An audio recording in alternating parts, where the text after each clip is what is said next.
سر میرے جو class fellow تھے وہ مجھے حکیم کہتے تھے اور مجھے اپنی نبض وغیرہ چیک کراتے تھے۔ بانجھ بن کی کئی وجوہات ہیں، یا جسمانی طور پہ ہوگا بانجھ بن، یا روحانی، یا پھر نفسیاتی۔ دیکھیں آج کل تو بڑا جدید دور ہے، پہلے وقتوں میں ہم نبض وغیرہ پہ بھروسہ کرتے تھے۔ پہلے تو یہ دیکھتے کہ بانجھ پن میاں بیوی دونوں میں ہے یا صرف ایک میں ہے۔ آج کل ہم دیکھتے ہیں کہ اکثر دونوں میں پایا جا رہا ہے، تو دونوں کا علاج مختلف ہے۔ پاکستان میں اس کی جو ریشو ہے نا، یہ 22% ہے، تو یہ بہت زیادہ ہے۔ السلام علیکم ناظرین، شیئرنگ آف پروفیشنل وزڈم کے ساتھ میں ہوں آپ کا میزبان علی رحمان خالد۔ ناظرین، ایک ایسا شعبہ ہے جس کے بارے میں بہت سارے لوگ نہیں جانتے، لیکن یہ بڑی کامیابی کے ساتھ اور ایفیکٹولی امراض کا علاج کر رہا ہے، ہربل میڈیسن۔ اور آج جو مہمان ہمارے ساتھ موجود ہیں وہ ایک ہربلسٹ ہیں، اور اس کے ساتھ ساتھ وہ ایک صوفی اسکالر ہیں۔ پچھلے 27 سال سے یہ جو ہے اپنا ایک طب کے شعبے میں کام کر رہے ہیں اور لوگوں کی خدمت کر رہے ہیں، اور بے شمار بیماریوں کا اب تک یہ علاج کر چکے ہیں، اور بہت سارے مریض ان سے شفا یاب ہو کے جا چکے ہیں۔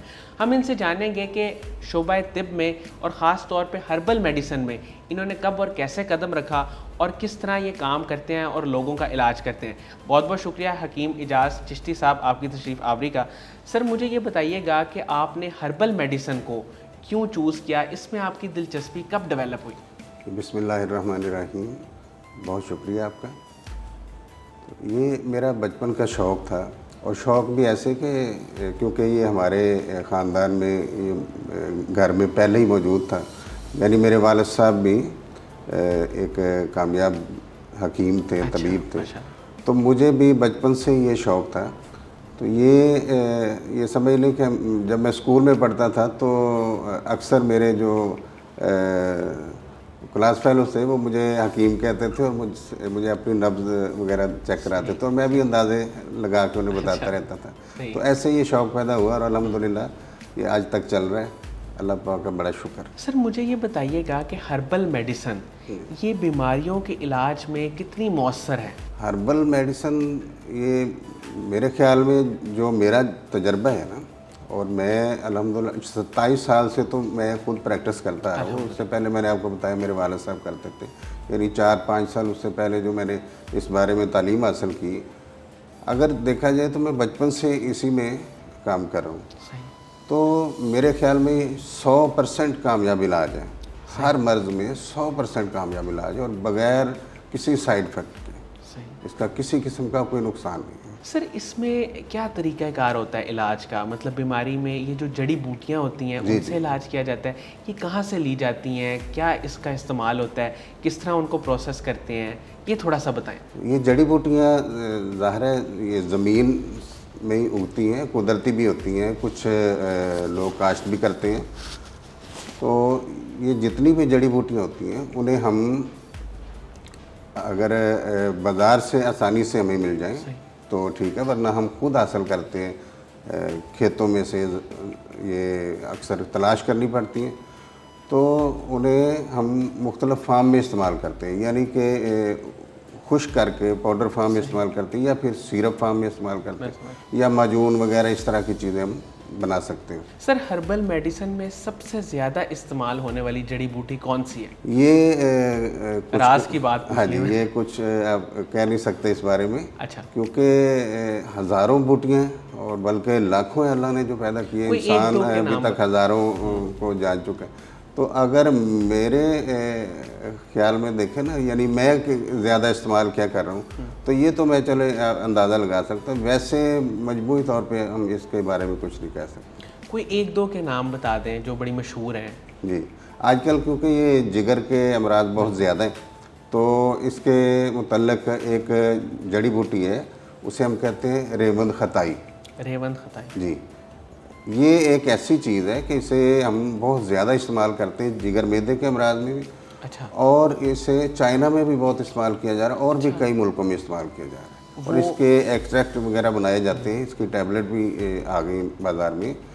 تو یہ ہم ہر طریقے سے استعمال کر رہے ہیں میدے جگر کے حوالے سے، خاص طور پر کیونکہ یہ عام امراض ہے۔ میدے کی جلن کے لیے یہ اثر کرتی ہے؟ میدے کی جلن کے لیے یہ مختلف چیزوں کے ساتھ ہم اسے استعمال کر سکتے ہیں، لیکن بیسیکلی یہ جگر کے لیے خاص چیز ہے، اور جگر کو یہ صاف کر دیتی ہے، اس کے جو فاسد مادے ہیں وہ ختم کر دیتی ہے۔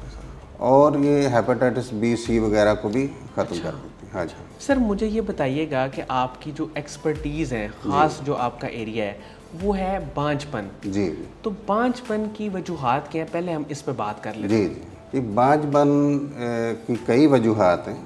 جو بنیادی وجوہات ہیں نا، ان میں ہم کہتے ہیں کہ یہ یا جسمانی طور پہ ہوگا بانجھ پن، یا روحانی اچھا لحاظ سے بانجھ پن ہوگا، یا پھر نفسیاتی.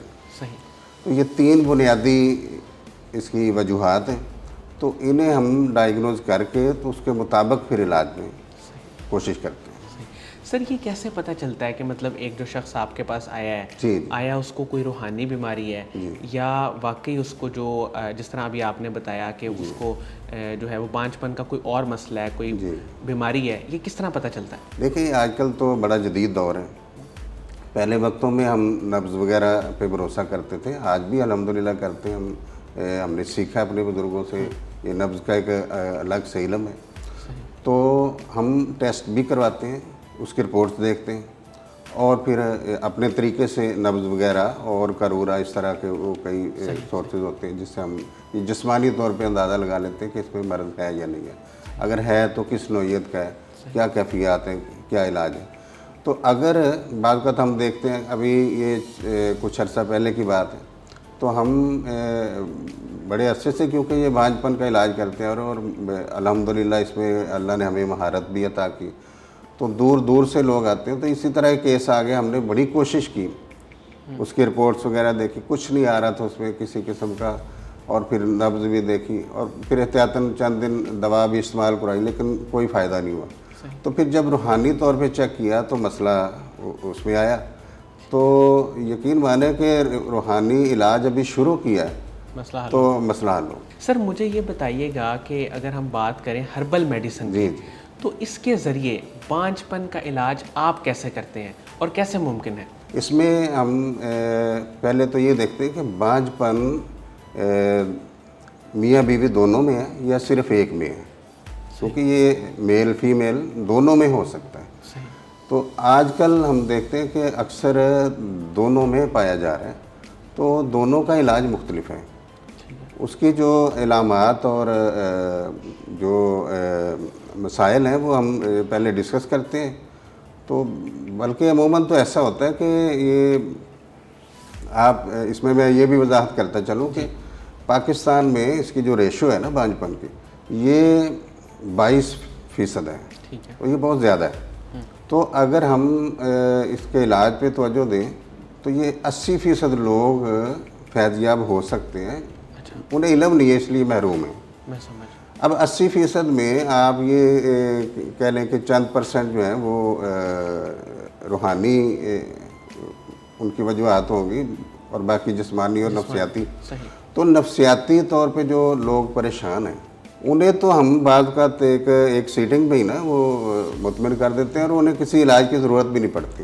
آپ نے یہ بانجھ پن کے علاج کے متعلق سوال کیا، تو میں اس لیے یہ وضاحت کرنا چاہ رہا ہوں کہ بہت سارے لوگ بغیر دوا اور بغیر کسی اور طریقے نفسیاتی طور پہ کہ ہم بیمار ہیں، جی، تو انہیں ہم ذرا گائیڈ کر دیتے ہیں، تو اس سے وہ الحمدللہ ٹھیک ہو جاتے ہیں. باقی جو جسمانی مسائل ہیں ان کے متعلق تو بے شمار ایسی چیزیں پھر ہم تشخیص کرتے ہیں، اور جو اس شخص یا عورت کے لیے مناسب ہو وہ دعا تجویز کرتے ہیں. اس کے لیے کوئی ایک دو چیز نہیں، کئی نسخہ جات ہم نے تیار کر کے رکھے ہوتے ہیں. بعض اوقات اگر کسی کے لیے اسپیشل کرنا پڑے تو وہ بھی کرتے ہیں. اچھا سر مجھے یہ بتائیے گا کہ اگر ہم کمپیریزن کریں تھوڑا سا ہربل میڈیسن کا اور ہومیوپیتھک کا، تو اس میں فرق کیا ہے؟ اگر میڈیسن کی بات آپ کریں نا کہ ہومیو اور ہربل میڈیسن، ہربل میڈیسن جو ہے نا وہ بالکل ایسا ہی ہے جیسے آپ نے ابھی زمین سے حاصل کی، اسے خشک یا تازہ جیسے بھی آپ استعمال کرنا چاہ رہے ہیں، یعنی وہ اپنی اصل حالت میں استعمال کر رہے ہیں. تو ہومیوپیتھک میں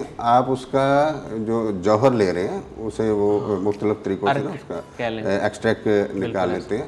تو یہ بہت زیادہ فرق ہے، یہ تھوڑا فرق نہیں ہے. اسے ہم ایسے کہہ سکتے ہیں کہ جیسے ہم جڑی بوٹیوں کا عرق نکال لیتے ہیں اپنے طریقے سے، تو وہ بھی ہربل میں آئے گا. اسی طرح وہ بھی عرق کی صورت ہوتی ہے. سر آپ کے پاس جو لوگ آتے ہیں خاص طور پہ بانجھ پن کے علاج کے لیے، ان کی کامیابی کی ریشیو کیا ہے؟ کیا 80% یا 90% لوگ پھر اس کے بعد ٹھیک ہو جاتے ہیں آپ کی دوائی سے؟